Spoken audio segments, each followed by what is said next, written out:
특히 이제 심부볼이라고 해서 이 입 안쪽에 있는 지방이 불룩하게 튀어나와 있는 경우에는 중안면부가 상당히 길어 보입니다. 결국에는 이제 중안면부를 얘기할 때 하안면부도 떼어놓고 생각할 수는 없다. 안녕하세요. 에톤 성형외과 전문의 조정목입니다. 반갑습니다. 반갑습니다. 네. 원장님. 저는 직원입니다. 저번 시간에 이제 원장님께서 이번 시간에 대한 예고를 해주셨는데 제가 들으면서도 이해가 좀 안 되는 부분이 있었어요. 그게 이유가 뭐냐면 하관이 처지면은 중안부가 길어 보인다. 이거에 대해서 말씀해 주신다고 하셨었는데 하관은 하관이고 중안면은 중안면인데 왜 하관이랑 중안면이 상관이 있는지 그 부분에 대해서 저는 엄청 이번 시간 그래서 기다리고 있었거든요. 의학적으로 중안면부는 대략적으로 이제 눈썹 위치에서부터 코 아래쪽까지를 이야기하는데 실질적으로 이제 중안면부가 길어 보인다라고 얘기를 하시는 분들을 보게 되면 실제로 그 길은 짧지만 눈하고 입술의 거리가 먼 경우 그때 중안면부가 좀 길어 보인다라고 네. 하시는 경우들이 가끔 있어요. 그래서 지난 시간에는 이제 중안면부의 볼륨을 어떻게 매끈하면서도 볼륨감 있게 역삼각형으로 만드는지에 대해서 중안면부 리프팅 수술에 대해서 말씀을 드렸는데 원장님 저는 중안면부가 긴 것 같아요 라고 하는데 실제로는 중안면부의 문제보다는 우리가 하안면부라고 분류를 하는 코 밑에서부터 턱까지의 문제점 때문에 마치 이 아래가 길어 보이는 효과를 가지고 있는 분들에 대한 얘기를 좀 해보려고 합니다. 착시 같은 걸까요? 그렇죠. 왜냐하면 우리가 얼굴이 길다라고 인식을 할 때 이렇게 자로 재보고 재봐서 뭐 비율을 보는 것은 아니거든요. 그런데 대표적으로 이 꼬리가 아래로 늘어져 있거나 아래쪽이 늘어져 있는 느낌이 나면 얼굴이 길어 보이면서 늘어져 보이는 느낌이 확실히 많이 납니다. 사실은 이제 중안면부 같은 경우는 랜드마크가 좀 모호하기 때문에 우리가 중안면부 코까지 보기보다는 이 코 옆선상에 있는 앞광대 아래쪽에 있는 볼륨을 많이 보게 되거든요. 네. 근데 실제로 여기는 하안면이에요. 의학적으로 봤을 때. 그쵸. 그리고 특히 이제 이 밑에 부분이 불룩해질 경우에 그 볼륨을 끌어올렸을 때 중안면부가 짧아 보이게끔 매끈한 곡선으로 만들어줄 수 있기 때문에 이 아래쪽 부분도 굉장히 중요한 부분이라고 볼 수 있습니다. 그러면은 사실은 하관의 문제만 개선을 해도 중안부가 짧아지는 거라고 생각하면 될까요? 그럴 수 있죠. 실제로는 이제 중안부 볼륨감도 괜찮고 눈 밑에도 특별한 문제가 없고 팔자도 별로 깊어 보이지 않는데 이 턱선이 늘어져 있거나 특히 이제 심부볼이라고 해서 이 입 안쪽에 있는 지방이 불룩하게 튀어나와 있는 경우에는 중안면부가 상당히 길어 보입니다. 심부볼은 우리의 지방층이 표층과 심부층 두 가지로 나눠져 있을 때 이 관자에서부터 입안까지 들어가 있는 심부층에 있는 심부볼 지방이 있습니다. 네. 심술포는 아래쪽으로 늘어져 있으니까 사실 중안면부와는 거리가 멀잖아요. 그쵸. 근데 이 심부볼 지방이 늘어짐 심부볼 지방이 불룩한 경우는 입꼬리 옆쪽에 있는 공간이 사탕 문 것처럼 튀어나와 있기 때문에 딱 이 아래 중안면부의 늘어진 포인트하고 겹쳐요. 그래서 이 광대뼈 아래쪽에 쏙 들어가는 공간에 지방이 불룩하게 튀어나와 있다. 이러면 심부볼 지방이 문제인 경우가 있을 수 있습니다. 그런데 심술보 같은 경우는 네. 조직이 늘어진 거거든요. 네네. 그럼 땡겨놔도 다시 늘어질 수가 있겠죠. 그쵸. 그래서 심부층에 있는 스마스층을 단단하게 당겨서 고정을 하는 안면거상 수술을 제외하고는 어느 정도 다시 재발이 있을 수 있습니다. 그런데 심부볼 같은 경우는 지방이 늘어나는 것이 아니라 경막이 약해진 거라고 설명을 드렸잖아요. 네. 무한정 제거할 수는 없어요. 오히려 너무 과하게 제거할 경우에는 볼페임이 깊게 생기기 때문에 적당하게 제거하는 것이 중요한데 이 심부층에 있는 지방은 이 실리프팅으로 당겨지지 않고 왜냐하면 가장 깊은 층이 있으니까 네. 실이 거기 들어가면 안 되거든요. 울세라나 써마지 같은 장비로도 접근이 되지 않는 위치입니다. 실제로 볼살 안쪽에 조심스럽게 1cm 정도의 작은 절개창을 통해서 이렇게 이제 소위 저희가 수술할 때 감자 캐듯이라고 설명을 하는데 안에 이제 덩어리가 왕창 나오게 되는 부분들을 안전하게 지혈을 하게 되면 입안절개이기 때문에 따로 실밥 제거 없이 녹는 실로 마치 네. 우리 사랑니 뽑고 나서 하는 것처럼 한 일주일 정도만 신경 쓰게 되면 괜찮고 안쪽 부분에 지방분해 주사로도 해결되지 않고 울세라나 여러 가지 에너지 디바이스로도 해결되지 않는 부분들을 수술적인 방법으로 해결을 할 수 있기 때문에 되게 좋은 방법이라고 볼 수 있어요. 그래서 이런 부분들에 대한 교정법을 이용해서 또는 입꼬리가 떨어져 있는데 입꼬리가 약간 올라가 보일 수 있게끔 도움을 줄 수 있는 방법으로 수술이나 시술을 하면 마치 이제 중안면부가 길어 보였던 원인을 제거한 거니까 중안면부가 짧아 보이는 효과가 날 수가 있겠죠. 이런 부분들에 대한 리프팅은 제가 아는 바로는 안면거상이 가장 효과 있는 방법이 아닌가라는 생각을 하는데, 사실 안면거상은 좀 큰 수술이니까 그 방법 외에는 없는 건지. 안면거상 수술은 사실 이제 얼굴 수술하는 것 중에 아주 큰 수술 중 하나이고 흉터의 길이나 수술 시간, 수술 비용 이런 생각하면 의사와 환자 모두 이제 쉽지 않은 수술인 것은 맞습니다. 하지만 이제 여러 가지 시술적인 방법들이나 간소화된 형태의 수술을 반복하는 것보다는 한 번에 효과적인 수술이 좋을 수도 있는데, 사실 제가 생각하는 부분들은 이제 턱선의 경계가 어떻게 늘어져 있는가에 따라서 달라진다고 볼 수 있어요. 내가 절개 안면거상 수술을 해야 되는 그런 경우는 이제 눈 꼬리와 이 사각턱 부분을 손으로 잡고 당겼을 때 내가 원하는 모양이 나왔을 때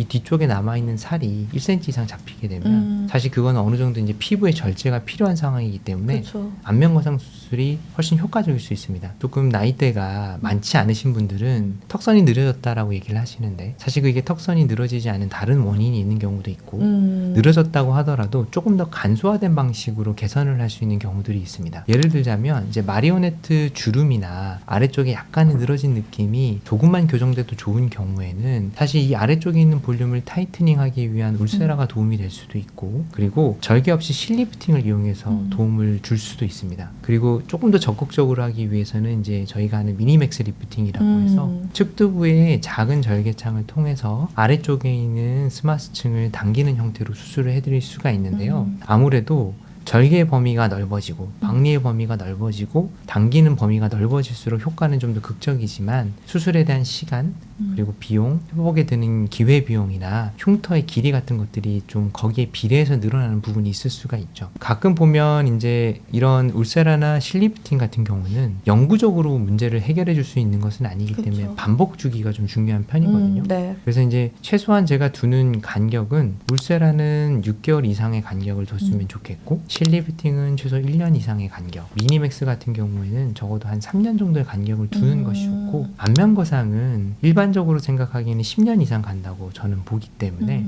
내가 얼마나 자주 시술을 하는 것이 괜찮은지, 또 어느 정도의 비침습적인 방법으로 하는 것이 좋은지에 따라서 맞춰서 볼 수 있다고 생각을 합니다. 이번 기회에 미니맥스 리프팅에 대해서 조금 또 말씀 주시면 어떨까요? 일단 이제 미니맥스 리프팅 같은 경우는 측두부에서 절개를 하는 것이기 때문에 당연히 중안면부에 대한 개선도 가능한 수술입니다. 다만 이제 저희가 선호하는 중안면부의 리프팅 방식은 수직적으로 올라가는 것을 조금 더 선호하기 맞아요. 때문에 광대가 넓어질 수 있는 우려가 있어서 당기는 힘이 실리프팅에 비해서 비교적 강한 미니맥스 리프팅을 자주 추천드리지는 않아요. 왜냐하면 자연스럽게 당겨지는 정도라면 굳이 절개를 하지 않고 실리프팅을 통해서도 어느 정도 달성이 가능하고, 만약에 많은 조직을 끌어올리는 것이라면 측두부 방향, 바깥쪽으로 넓어지는 방향보다는 수직적으로 올라가는 방향으로 올라가는 것이 더 좋기 때문에 네. 하안검 성형과 동반한 중안면부 거상 수술을 조금 더 추천드리는 편입니다. 네. 이제 미니맥스 같은 경우는 이제 스마스층에 있는 조직들을 좀 당기는 형태로 수술을 하는 것인데, 일반적으로 이제 미니 리프팅, 미니 거상 수술명이 굉장히 다양한데 네. 의학적으로 정확하게 어디까지가 미니 수술이고 어디까지가 미니 거상이고 이런 것이 분류가 되어 있지는 않습니다. 그래서 병원들마다 고유의 방식들이 있는 편인데 네. 절개선이 어디에 있느냐, 절개선이 얼마나 짧으냐, 어느 층을 타겟을 하느냐에 따라서 사실은 좀 많이 달라질 수가 있습니다. 네. 저희가 하고 있는 미니 맥스 리프팅 같은 경우는 머리카락 안쪽에 있는 축두 절개선만을 가지고 있는데 일반적으로 당기고 싶으신 부위의 근처에 절개선이 있는 것이 좋거든요. 네. 예를 들자면 이제 미니 거상을 귀 앞에 절개를 통해서 할 수도 있어요. 그러면 효과가 훨씬 더 좋죠. 네. 왜냐하면 피부 자체를 잘라내는 부분들도 있기 때문에 아래 심술보 늘어진 부분들을 좀 더 드라마틱하게 개선할 수 있습니다. 근데 이제 저희 생각은 그 앞쪽에 보이는 부분에 절개선이 있을 거면 추가적으로 헤어라인과 이 귀 뒤쪽으로 넘어가는 전체 절개를 통해서 목거상을 포함한 전체적인 개선을 하는 것이 더 낫지 않을까 하는 생각에 미니맥스의 장점은 최대한 절개선이 겉에 보이지 않는 것이다라는 생각으로 할 수 있지만 하지 않는 수술 중 하나가 이제 미니 절개 거상 수술이고요. 네. 가급적이면 보이지 않는 선에서 넓지 않은 박리 범위를 가지면서 그래도 비교적 실리프팅보다는 조금 더 많이 당기고 조금 더 유지력이 좋게 하는 방식으로 수술을 해드리려고 하는 방식이 이 미니맥스 리프팅이라고 볼 수 있습니다. 그럼 이 미니맥스 리프팅으로 하관까지 개선, 여기 밑에까지 내려가서 개선이 가능한 가능하다는 말씀이시겠네요. 그렇죠. 왜냐하면 측두부에서 접근했을 때 개선하기 좋은 포인트는 중안면부보다는 측두부에서 수직으로 내려온 방향에 가까운 하안면부예요. 네. 실제로는 이 앞쪽에서 당기는 것보다는 맞습니다. 그렇게 이제 귀 앞쪽 부분에 있는 스마스층을 위쪽으로 당기는 효과를 통해서 이 아래쪽에 늘어진 조직들을 개선하려고 하는 건데요. 실제로 우리가 딥플레인 방식을 이용한 전체 안면 거상 수술을 할 때도 가급적이면 이 스마스층 자체를 수직으로 올리는 것이 좋은데요. 네. 그래야 중력에 의해서 아래로 들어오고 늘어진 조직들을 원상복구가 시킬 수 있는 거거든요.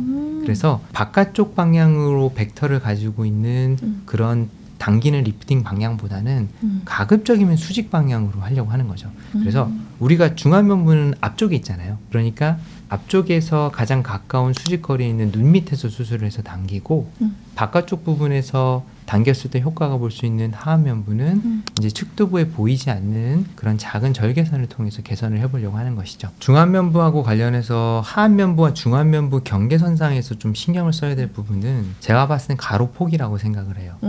왜냐하면 우리가 보통 중안면부가 길다, 짧다, 아래가 처졌다라고 얘기를 할 때는 폭을 얘기하지는 않는데요. 중안면부와 하안면부가 조화로운 비율을 가지고 있으신 분들을 보게 되면 이 하안면부와 중안면부의 경계선상에 해당하는 코 아래쪽 부분에 있는 가로폭의 볼륨이 좁으신 경우가 많아요. 그러니까 이 부분이 불룩하게 돼서 코 옆에 있는 악광대 볼륨이 많거나 이쪽이 불룩하게 되어 있는 경우, 그러니까 얼굴이 삼각형 모양으로 이제 옛날에 보거스라고 그런 형태로 되어 있으면 아래쪽 부분이 되게 길어 보이고 예쁘지 않은 부분들이 있습니다. 네. 그래서 그런 부분들의 폭이 늘어나지 않게 과하게 필러를 사용하거나 너무 많은 지방 이식을 하거나 너무 반복적으로 시술을 하는 것보다는 그 부분들을 깔끔하게 정리하는 것이 굉장히 중요하기 때문에 결국에는 이제 중안면부를 얘기할 때 하안면부도 떼어놓고 생각할 수는 없다, 이런 생각이 듭니다. 결국에 모든 거는 밸런스인가 봐요. 원장님. 그렇죠. 과하지 않게 하는 것도 네. 아주 중요한 것 같고요. 맞습니다. 하관을 약간 이제 개선을 하면 네. 중간 얼굴도 짧아지는 어떤 그런 네. 게이득 이런 네. 느낌의 수술이라고 해도 될까요? 네, 맞습니다. 네. 저희가 중안부에 대해서 무려 5화를 이렇게 달려왔는데 네. 원장님 설명을 들으면서 제가 계속 더 간절하게 느낀 건 중안부 길이에 연연하는 것은 옳지 않다. 중안부가 길어 보인다는 것이 의미하는 바는 못생겼다, 이런 게 아니라 아마도 이제 좀 노화가 시작되었거나 진행 중이다라는 이야기인 것 같고, 그래서 네. 그런 부분들을 조금 더 개선함으로써 네. 중안부는 사이드 이펙트고 진짜 네. 중요한 건 내 얼굴에 원래 예쁜 밸런스를 찾는 게 목적이다가 아닐까 생각이 듭니다. 맞습니다. 마지막으로 드리고 싶은 말씀은 성형 수술을 하고 있지만 수술 없이 예뻐지는 게 제일 좋잖아요. 그렇죠. 여러분들에게 당부드리고 싶은 말씀은 노화는 되기 전에 막는 게 제일 좋습니다. 그렇기 때문에 네. 중안면부는 제가 오랜 임상 경험을 통해서 각종 수술과 시술을 해봤을 때 어떻게 하면 이 늘어짐을 막을 수 있는 것인가를 고민을 해봤을 때는 결국에는 광노화를 얼만큼 막고 얼굴 지방의 변화를 얼만큼 최소화하는가가 중요한 것 같아요. 네. 선블럭을 잘 하지 않고 광노화가 많이 될 경우에는 피부도 굉장히 크리피니까 막 얕은 주름들이 많이 생기고 탄력이 떨어지거든요. 그렇죠. 아무래도 광노화로 인한 데미지가 중안면부를 나이 들어 보이고 망가뜨리는 가장 큰 중요한 문제인 것 같아요.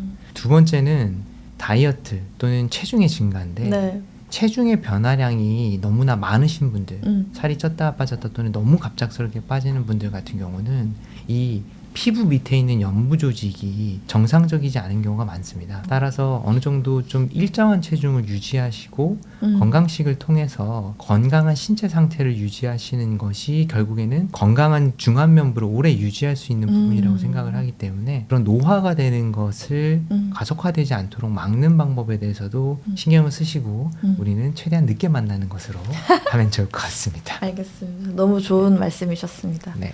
타고난 중안부 길이에 연연하지 않고 네. 그냥 제가 갖고 있는 아름다움의 밸런스를 찾는 것, 그게 또 저희 애톤 성형외과가 지향하는 방향이 아닐까라는 생각이 듭니다. 맞습니다. 또 이번에 이렇게 5부작을 통해서 중안면부에 대해서 다뤄봤는데요. 추가적으로 궁금하신 사안들에 대해서는 댓글을 남겨주시면 제가 하나하나 읽어보고 또 좋은 주제로 또 이렇게 연작 시리즈를 준비해 보도록 하겠습니다. 그리고 그런 좋은 정보들을 얻어가실 수 있게 이제 구독과 좋아요도 부탁드리겠습니다. 긴 시간 너무 고생 많으셨습니다, 네. 원장님. 수고하셨습니다. 수고하셨습니다. 네.